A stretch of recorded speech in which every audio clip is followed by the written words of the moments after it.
E aí, Rodrigo, faz tempo que tu assistiu o primeiro? O que tu lembra do filme? Bastante. Na época que eu assisti, eu tinha mais cabelos, eu tava na faculdade, né? Tava com 24 para 25 anos, né? Faz muito tempo. Mas eu lembro de uma série de coisas, mesmo tendo assistido há tanto tempo, várias coisas que me marcaram no filme, que realmente acabam justificando o status de clássico que ele tem. Você pega, por exemplo, um diálogo que o agente Smith, que é maravilhosamente interpretado pelo Hugo Weaving, aquele ator australiano extraordinário, uma parte que ele compara os seres humanos a vírus, que Uhum. os seres humanos, assim como os vírus, eles ocupam lugares, se multiplicam descontroladamente e consomem todos os recursos disponíveis no lugar até que esteja tudo esgotado. Então, ele meio que inaugura assim, aquela era dos vilões com propósito, que foi uma coisa que a gente acabou vendo também no Vingadores Ultimato, com Thanos, por exemplo, né? Uhum. Aquela justificativa dele de eliminar metade dos seres vivos no universo e tudo mais. E não apenas isso, você vê um filme que traz também, o Hidalgo falou agora há pouco, sobre vários conceitos interessantes. O filme ele revisita também o mito, a alegoria da caverna de Platão, se tu parar para pensar. Para quem não conhece essa alegoria, bem rapidinho, o Platão ele traz um exemplo de pessoas que vivem numa caverna, que veem sombras na parede dessa caverna e acham que aquelas sombras são a realidade. Mas aí uma pessoa acaba se aproximando da entrada da caverna, vê que aquela projeção não corresponde à realidade e tenta comunicar às outras, que aí provavelmente vão reagir com violência, né? Então ele traz esse conceito para toda aquela questão do domínio da Matrix e tudo mais, né? Então o filme, sem dúvida, ele é extraordinário. Tem, bom, o Keanu Reeves fazendo o básico, como ele sempre faz, mas muito bem dirigido, né, pelas irmãs Wachowski. Você tem a Carrie-Anne Moss também, né? Então, clássico Falando absoluto. das irmãs, não sei se vocês iam comentar, né? Elas são mulheres transgêneros, né? Isso, exatamente, são Na transgêneros. época que elas dirigiram o filme, elas ainda eram identificadas como irmãos Wachowski, né? Então, Isso, logo é. depois, Ed e Larry. e isso fica bem claro até na história mesmo, né? Uhum. É uma construção, assim, uma junção de várias referências, né? Assim como o Rodrigo falou, né? Então, essa parte Sim, mais questão cultural, do Alice histórica e do País das filosófica, Maravilhas, né? até eu fiz as anotações aqui, né? Que faz muita relação, né? Exato. Com a história, né? E, inclusive, dessa questão de se ocupar outro corpo, né? Porque eles são de uma forma Isso. quando eles estão fora da Matrix, Zion, e quando eles estão dentro da Matrix. E até as referências visuais, né? Que eles usam tudo roupa de couro, roupa preta, Aham. assim, e tal, né? Então, tu vê que é uma coisa bem da noite LGBTQI+, assim, de quando eles vão Uhum. nas festas. Então tem toda essa Sim. referência, assim, né? Quando tu vai assistir, né? Exatamente. Mas antes, então, de passar pro segundo filme, que vai ser lá em 2003, também eu queria recomendar, eu gosto muito do canal Meteoro Brasil, já que o Sandro comentou de outros canais, né? E eles têm também lá sobre a filosofia de Matrix, né?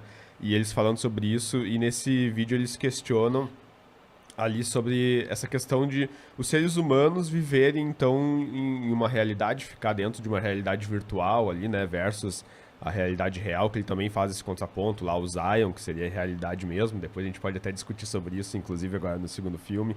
E a Matrix em si, né?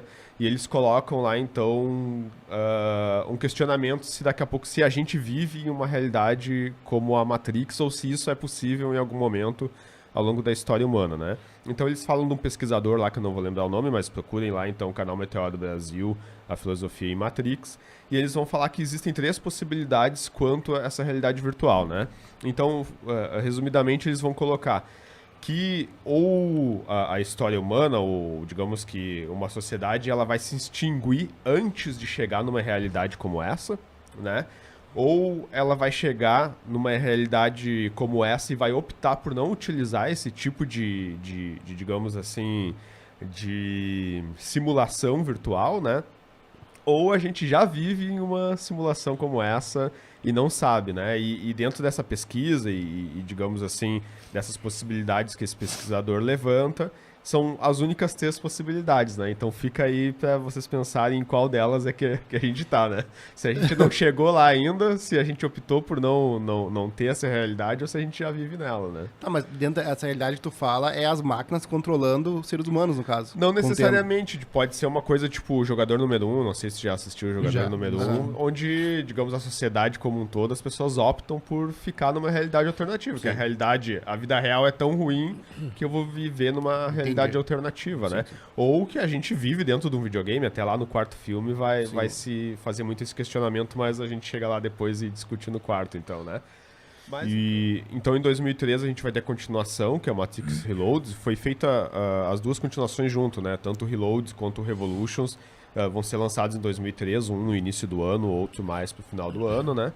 E as duas continuações também tiveram uma recepção diferente, assim, o Reload até não é tão criticado dentro da crítica cinematográfica, né? Mas o outro já vai ser, né? Mas então a gente vai falar um pouquinho sobre a primeira continuação, que é o Reloaded, e o consenso da crítica diz assim: embora seus temas inebriantes sejam um afastamento de seu antecessor, Matrix Reloaded é uma sequência digna, repleta de emoções amigáveis, ao cinema, a pipoca, que ficou a tradução aqui, né? Ele vai ter uma nota um pouco mais baixa, então, que é uns 73%, 7,3%, né? Esse, então, como ficou como responsabilidade do Rodrigo comentar primeiro, acho que ele reassistiu ontem para poder falar, né?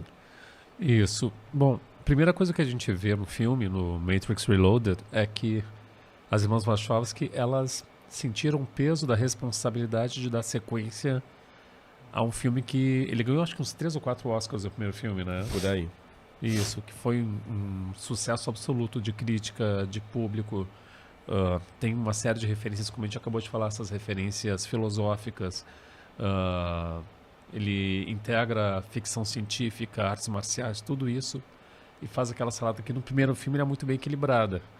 Mas no segundo, embora tenha sequências interessantes, como a conversa do Neo com o arquiteto, né, que é interpretado pelo Harold Perrineau Jr., se não me engano, você tem a aparição da Mônica Bellucci, que é uma musa, né? Para muita gente, pessoas mais experientes como eu, né? Tem ela como uma musa. Ela interpreta a Perséfone, né, no filme. Você tem algumas cenas também que são marcantes, como aquele combate do Neo com centenas de cópias do Agente Smith, né? Que é uma cena bem feita, assim, apesar de algumas vezes ficar também, como o Sandro falou, ficar evidente o uso de computação gráfica, mas são cenas muito bem dirigidas, muito bem executadas, só que, no caso, como a gente vê que é a gente percebe no filme, não sei se os colegas vão concordar, que é bem aquele filme do meio de uma trilogia, né? Ele não termina de forma conclusiva, especificamente, e te traz uma série de questões, assim, de dúvidas que, teoricamente, serão respondidas no terceiro filme da série. E, claro, ele tem também aquela sequência da perseguição de carros e tudo mais, né, que também foi muito bem produzida, mas aí a gente já vê um detalhe que, digamos que o aspecto visual e dos efeitos, né, das cenas de ação, dos efeitos especiais, acaba se sobrepondo à história, acaba não ficando tão bem equilibrado quanto no primeiro filme, né, no caso. Então, como diz ali o consenso da crítica, e eu concordo, né, do Rotten Tomatoes, é um filme digno, é um filme bem produzido, mas que acaba não alcançando o status de clássico do primeiro filme da série, né?